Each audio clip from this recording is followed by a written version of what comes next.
Hi everyone, welcome to messy kitchen recipes. So ఇందులో మన first recipe వచ్చేసి బీరకాయ curry in the cooker. So ఇది క్విక్గా అయిపోతుంది. నేను అబౌట్ కుక్కర్లో ఒక 2 స్పూన్స్ ఆయిల్ వేసాను, స్టవ్ వెలిగించేసుకున్నాను. నెక్స్ట్ జీలకర్ర, ఆవాలు అండ్ మీకు ఇంకేమన్నా కావాలంటే పోపు దినుసులు వేసుకోవచ్చు, లైక్ శనగపప్పు ఆర్ మినప్పప్పు. తర్వాత ఒక పెద్ద బీరకాయ తీసుకున్నాను అండ్ అబౌట్ 3 మిర్చీస్ చుంచి వేసేసాను, మీడియం సైజ్ మిర్చీలు. తర్వాత మిర్చి ఒక్కసారి అలా గోల్నట్ అయిన తర్వాత వెంటనే ఉల్లిగడ్డ వేసేసుకున్నాను.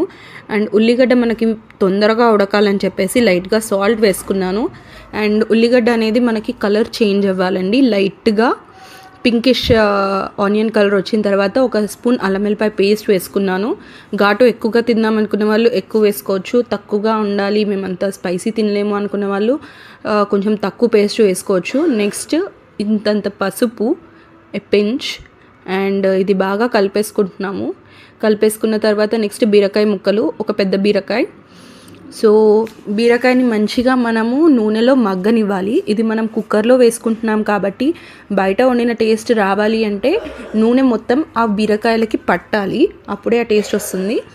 సో ఇలా నూనెలో మొత్తం మగ్గించిన తర్వాత మూత పెట్టేస్తున్నాను. నేను కుక్కర్ మూత పెట్టాను కానీ లాక్ చేయలేదు, జస్ట్ ఒక 30 సెకండ్స్ అలా ఆ నూనె మొత్తం ఆ బీరకాయలకు పట్టేటట్టు. తర్వాత ఒక హాఫ్ గ్లాస్ వాటర్ పోసుకుంటున్నాను.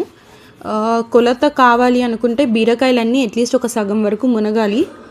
తర్వాత సాల్ట్, కారము, ఇంకా మీరు కొంచెం స్పైసీ తిందామనుకుంటే కారప్పొడి వేసుకోవచ్చు, లేదా అది కంప్లీట్గా ఆప్షనల్. తర్వాత బీరకాయలన్నీ సగం వరకు మునిగేటట్టు వాటర్ ఉన్నాయా లేదా చూసుకొని విజిల్ మూత పెట్టేసుకోండి. మొత్తంగా 2 విజిల్స్ రావాలి. 2 విజిల్స్ వచ్చిన తర్వాత మనం దీన్ని ఓపెన్ చేసి చూద్దాము ఎలా వస్తుందనేది. ఇది చాలా క్విక్గా అయిపోతుందండి, ఇంతలో మీరు ఏదైనా వేరే పని ఉన్నా చేసుకోవచ్చు. చూడండి, బీరకాయ కర్రీ ఉడికిపోయింది. మనం ఇప్పుడు వేడి వేడి అన్నంలో ఈ బీరకాయ కర్రీ మనం తినేయచ్చు.